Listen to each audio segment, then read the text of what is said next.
Campo de concentración Sachsenhausen.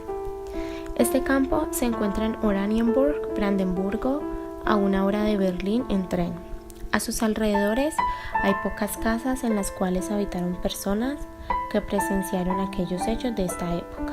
Inicialmente puedes observar 3 maquetas en representación a los 3 campos de concentración con mayor relevancia, como lo es Auschwitz, Dachau y Sachsenhausen, que es el más grande de los 3, aunque Auschwitz es el que tuvo mayor relevancia.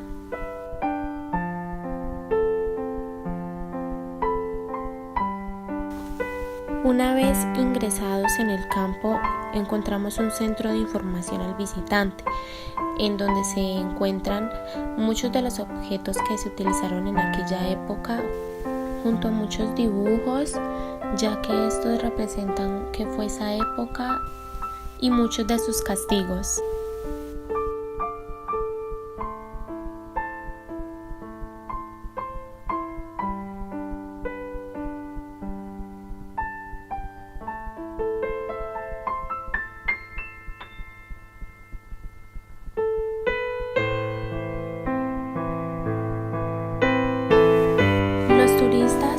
Ingresan por un lado lateral que lleva directamente a las enfermerías, que son barracones donde habían salas de autopsia, largos pasillos angostos, pequeñas habitaciones donde llegaron a poner varias personas con diferentes enfermedades.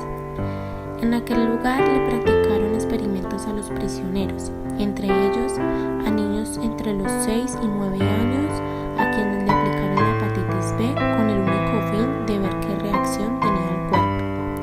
También hubieron experimentos para alterar la genética, como el color de los ojos.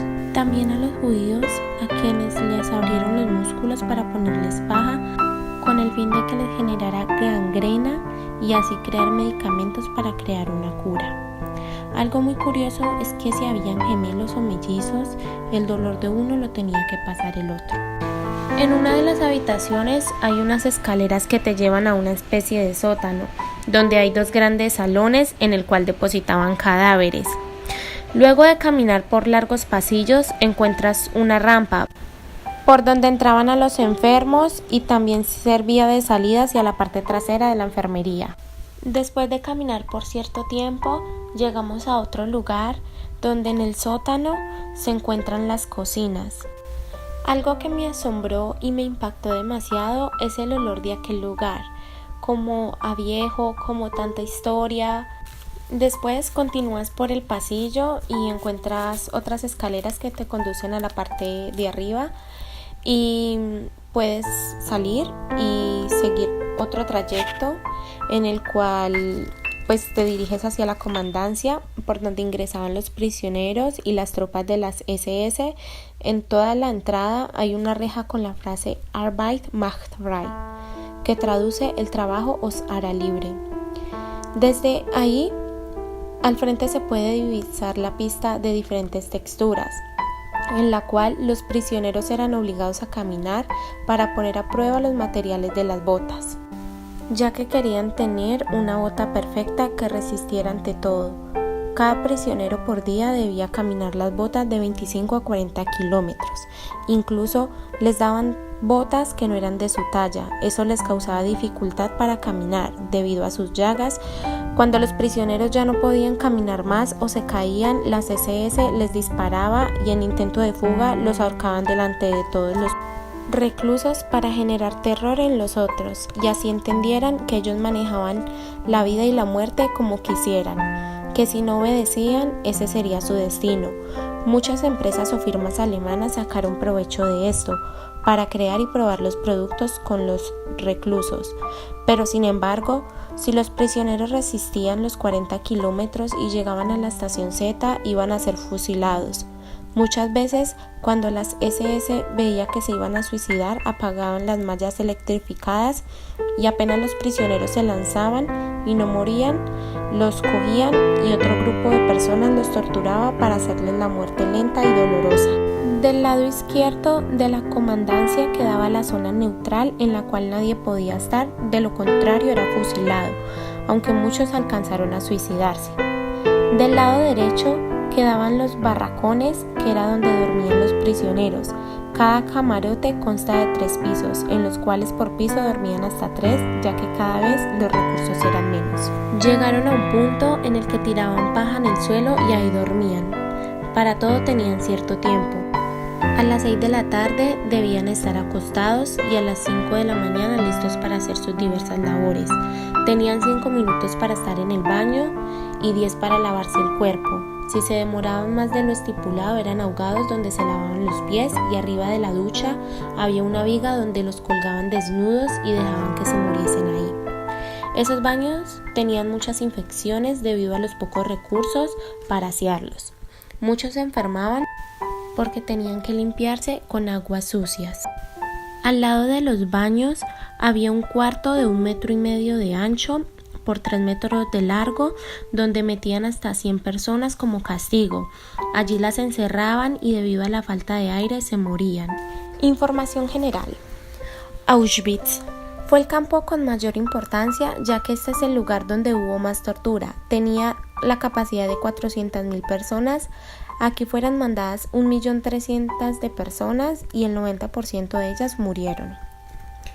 Dachau, al noroeste de Múnich. Hubieron grandes torturas y experimentos médicos inhumanos. Existió más de 12 años y murió el 70% de aquellas personas. Sachsenhausen, 1936 a 1945. Habían opositores políticos, gitanos homosexuales, prisioneros de guerra, judíos y testigos de Jehová. Fallecieron 30.000 prisioneros. La mayor causa de la muerte fue la desnutrición.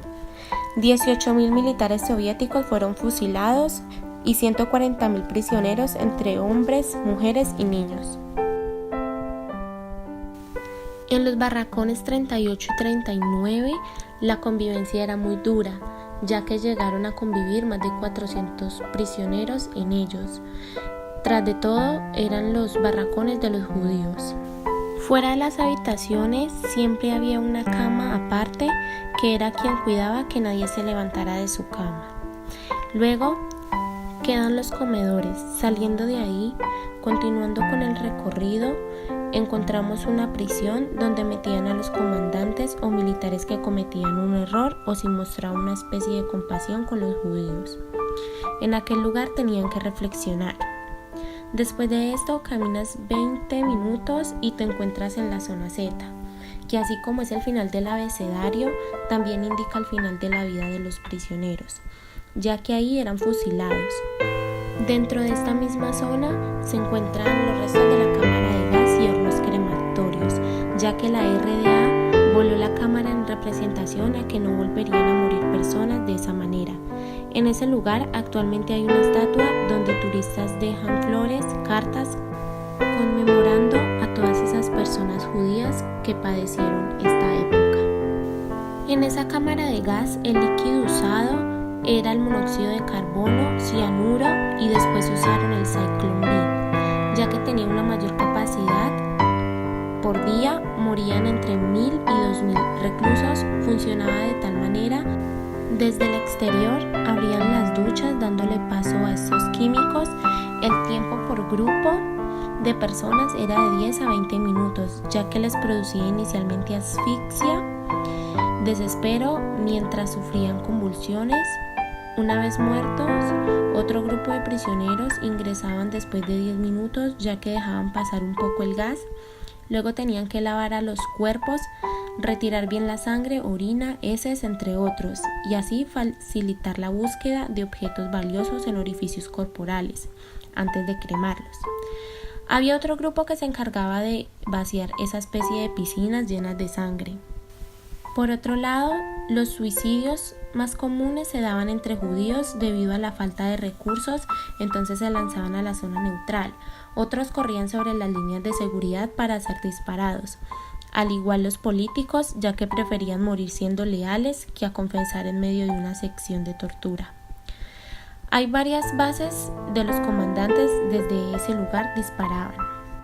Por otro lado, la ropa de los prisioneros tiene diversos símbolos, todos en forma de triángulo, ya que dependiendo del color era clasificada la persona, es decir, si el triángulo era de color rosado era identificado como gay homosexual. Si era amarillo, era judío.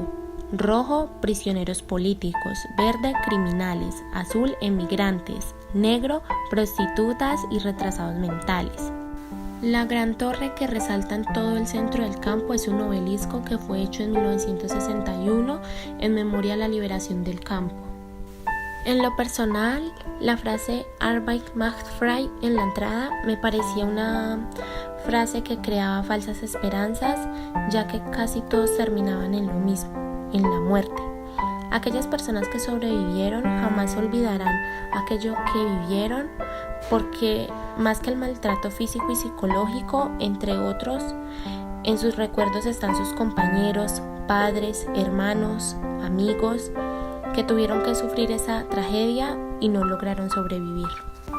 Pero a pesar de todo, Alemania me sigue pareciendo un gran país con una gran historia que, a pesar de todo lo que ha pasado, ha sabido progresar. Berlín, que fue la capital de la historia, hoy es una ciudad multicultural, pacífica y ante todo con grandes personas. Gracias.